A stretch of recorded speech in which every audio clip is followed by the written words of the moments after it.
महाराष्ट्राचा आवाज आपल्या हक्काचा. नवा आवाज महाराष्ट्र न्यूज चॅनलमध्ये आपले स्वागत आहे. तर पाहूया आजच्या महत्त्वाच्या काही घडामोडी. आंचल पॅलेस हॉटेल ही मालमत्ता हडप करण्याच्या उद्देशाने आई आणि बहिणीने प्रसादातून गुंगीचे औषध देऊन तरुणाला नशामुक्ती केंद्रात डांबून ठेवल्याचा गुन्हा विठलवाडी पोलीस ठाण्यात दाखल करण्यात आलाय. तक्रारीनुसार सप्टेंबर 2023 ते 24 फेब्रुवारी 2025 या कालावधीत भाटिया चौक परिसरातील राहणारा आंचल ज्ञानसिंग यादव याला त्याची आई पूजा यादव, बहीण पायल यादव उर्फ कामरानी व अनुज कामरानी यांनी संगनमत करून प्रसादामधून गुंगीचे औषध दिल्याचा उल्लेख गुन्ह्यात आहे. त्यानंतर अर्धविशुद्ध अवस्थेत त्याला खोपोली येथील एका नशामुक्ती केंद्रात दाखल करून 11 जून 2024 ते 24 फेब्रुवारी 2025 या कालावधीत तेथे डांबून ठेवल्याचा दावा तक्रारीत करण्यात आलाय. तसेच नशामुक्ती केंद्रात असताना रिलीज डीड करण्यासाठी दबाव टाकण्यात आला आणि नकार दिल्यास जीवे मारण्याच्या धमक्या देण्यात आल्याचेही तक्रारदाराने म्हटले आहे. याच कालावधीत त्याच्या गैरहजेरीत स्वतःची बनावट स्वाक्षरी करून अंचल पॅलेस हॉटेल संदर्भातील भाडे करारात फेरफार करण्यात आलाय. तसेच इतर व्यक्तीशी नवीन करार करण्यात आल्याचा आरोप करण्यात आलाय. याशिवाय शिवशारदा अपार्टमेंटमधील वडिलोपार्जी मालमत्तेतील हिस्सा फसवणूक करून रिलीज डीडद्वारे हस्तगत करण्यात आल्याचाही आरोप तक्रारीत नमूद केलाय. या प्रकरणी पूजा यादव, पायल यादव उर्फ कामरानी, अनुज कामरानी, गणेश शेट्टी आणि दीपक शेट्टी यांच्या विरोधात विठलवाडी पोलीस ठाण्यात गुन्हा दाखल करण्यात आला आहे. पोलिसांकडून पुढील तपास सुरू आहे. मेरा नाम अचल ज्ञान सिंह यादव है। मैं ज्ञान सिंह यादव जी का लड़का हूँ। मेरे शहर में मेरे पापा को ज्ञान सेठ नाम से जाना जाता था। मेरे पापा की डेथ 21 अप्रैल 2023 को हुई थी। मेरे पापा अपनी डेथ के बाद हमारे लिए 2 प्रॉपर्टीज छोड़ के गए थे, एक होटल अचल पैलेस और एक शिव शारदा अपार्टमेंट जो कुर्ला कैंप है 7 माले की बिल्डिंग। ये 2 प्रॉपर्टी मेरे पिताजी के मरने के बाद हम 3 वारिस बचते हैं, मैं, मेरी मम्मी पूजा ज्ञान सिंह यादव और मेरी बहन पायल अनुज कामरानी। मेरे पिताजी के स्वर्गवास के बाद मेरा जीजा बिट्टू कामरानी और उसका भाई नवीन कामरानी प्रॉपर्टी के लालच में पहले तो उन्होंने मेरी बहन को बहुत बहलाया फुसलाया, ऊपर से उसके बाद वो लोग ने मेरी मम्मी को भी बहुत बहलाना फुसलाना शुरू कर दिया। और जब झगड़े इतने ज़्यादा बढ़ते जा रहे थे तब रोज़ रोज़ की झगड़े लड़ाइयों से परेशान होके हम लोग ने फैसला किया कि बिल्डिंग हम लोग मतलब मैं बिल्डिंग पे अपना हक छोड़ दूंगा और ये लोग अपना होटल पे हक छोड़ देंगे। तो हमारे बीच म्यूचुअली डिसाइड हुआ कि प्रॉपर्ली रजिस्टर करके मैं इनको बिल्डिंग दे दूं और ये लोग मुझे होटल दे देंगे। तो जिस दिन बिल्डिंग की रजिस्ट्री थी और उस दिन होटल की भी रजिस्ट्री हमने सेम दिन की रखी थी। तो बिल्डिंग की रजिस्ट्री ये लोग ने दोपहर में करवा दी, जो कि प्रॉपर हुई। बट जैसे ही होटल की रजिस्ट्री का टाइम आया, आलू बॉन्ड राइटर के साथ इन लोग ने क्या सेटिंग की पता नहीं, जो वो बोलता रहा कि सर्वर डाउन है, तो हमारी रजिस्ट्री अधूरी रह गई। तो ये लोग ने मेरे पास अनरजिस्टर्ड रिलीज डीड मेरे पास रहने दी, जो कि इन्होंने कभी रजिस्टर ही नहीं करवाई। होटल मेरे ही अंडर था, रवि ओसिटा को मैंने प्रॉपर्ली रजिस्टर्ड एग्रीमेंट बना के दिया था और होटल मैं ही चला रहा था, लॉज में ही चला रहा था और ऑर्केस्ट्रा मैंने रवि ओसिटा को दिया था, जिसका सिंगल एग्रीमेंट सिर्फ मेरे साथ था। और सब कुछ फिर नॉर्मली चल रहा था। मैं अपना होटल देख रहा था और मम्मी और बहन अपना बिल्डिंग में सब फ्लैट सेट कंप्लीट करके बेचने के लिए देख रहे थे। पर मेरी बहन पायल यादव, उसका पति बिट्टू कामरानी और उसका भाई नवीन कामरानी, इनके दिमाग में कुछ और ही षड्यंत्र चल रहा था। मेरी मम्मी फिर मुझे रोज घर पे टॉर्चर करने लगी कि इतना बड़ा होटल है और तू इतना छोटा है, तेरे से अकेले संभाला नहीं जाएगा, तो बिट्टू और नवीन कामरानी को भी अपने साथ होटल में रख और उन्हें भी साथ में संभालने दे। लेकिन मैंने एकदम साफ मना कर दिया, क्योंकि मुझे उनको वहाँ नहीं रखना था। क्योंकि धीरे धीरे घर में रोज क्लेश बढ़ने लगे और आपस में मनमुटाव बहुत बढ़ने लग गए। जिस फ्लैट में हम लोग रहते थे वो थोड़ा सा पुराना हो गया था, तो उसकी थोड़ी सी सीलिंग वगैरह सब गिर रही थी। तो एक दिन अचानक से बिट्टू कामरानी और पायल मम्मी को नए फ्लैट में, जो हमारा कुल्ला कैंप में बन रहा था, वहाँ अकेले रहने के लिए शिफ्ट कर दिया।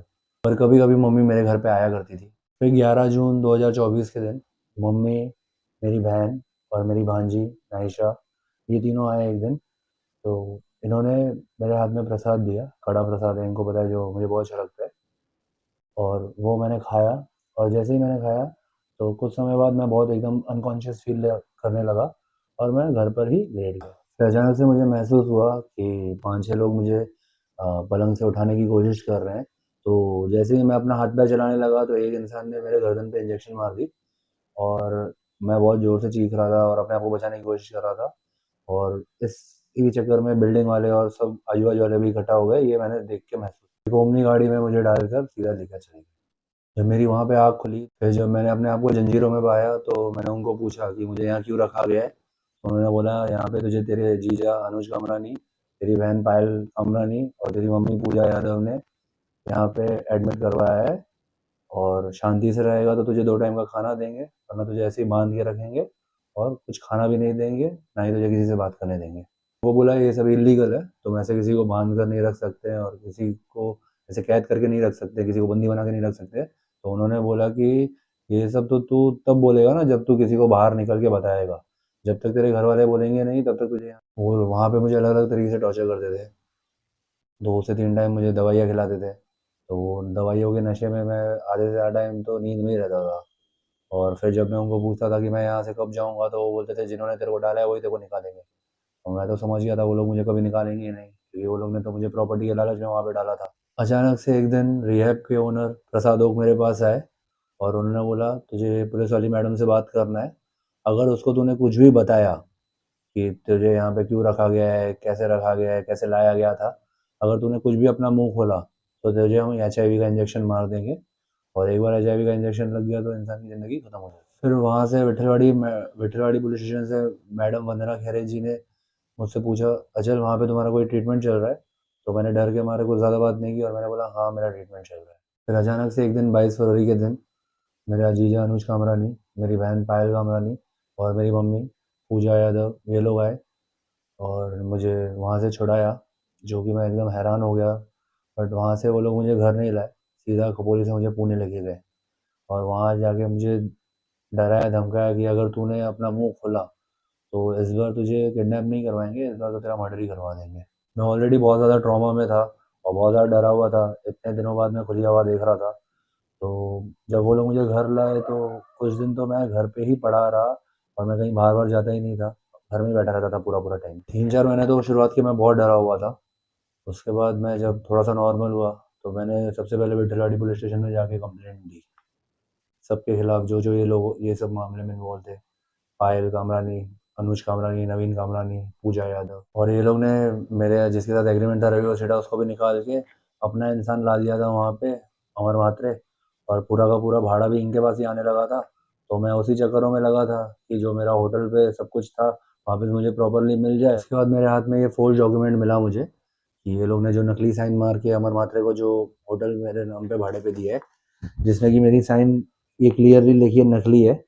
और ये एग्रीमेंट जब बना है वो टाइम पे तो मैं रिहैब में था, जिसकी गवाह खुद पुलिस स्टेशन की विठलवाड़ी पुलिस स्टेशन की मैडम वंदना खैरे जी है। ये देखिए ये मेरी ओरिजिनल साइन है, और ये जो फेक डॉक्यूमेंट पे ये लोग ने जो मेरी साइन की है, जहाँ से मुझे पता पड़ा है अमर म्हात्रे के थ्रू अनुज कामरानी और नवीन कामरानी ने की है। तो ये कोई भी देख के बता देगा कि ये एकदम फोर्ज डॉक्यूमेंट है।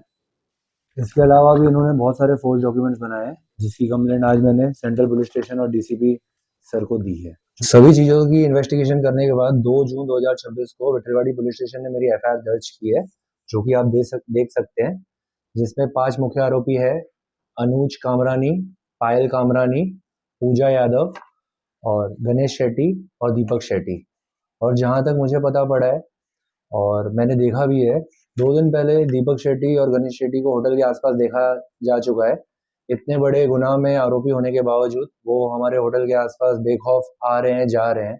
तो मेरी पुलिस प्रशासन से और आम लोगों से सिर्फ ये विनती है कि आप इन 5 में से किसी को भी कहीं पे भी अगर देखें तो आप अपने नज़दीकी पुलिस स्टेशन में फ़ोन लगाइए। और पुलिस इस चीज़ की भी जांच कर रही है कि इनके साथ और कौन-कौन इस मामले में मिला हुआ था। और पुलिस प्रशासन ने मुझे पूरी गारंटी दी है कि ये लोग ज़्यादा टाइम पुलिस से भाग नहीं पाएंगे, एंड ये लोग कहीं पे भी रहे पुलिस इनको ट्रैक कर रही है और पुलिस इनको जल्द से जल्द गिरफ्तार कर लेगी। Thank you. नवा आवाज महाराष्ट्र न्यूज चॅनलमध्ये आपले स्वागत आहे. तर पाहूया आजच्या महत्त्वाच्या काही घडामोडी. तुमच्या परिसरातील काही घडामोडी किंवा समस्या असतील तर आमच्या वृत्तवाहिनीला संपर्क करा आणि तसेच सतत अपडेट राहण्यासाठी आमच्या वृत्तवाहिनीला सबस्क्राईब करा आणि बेल आयकॉन दाबायला विसरू नका.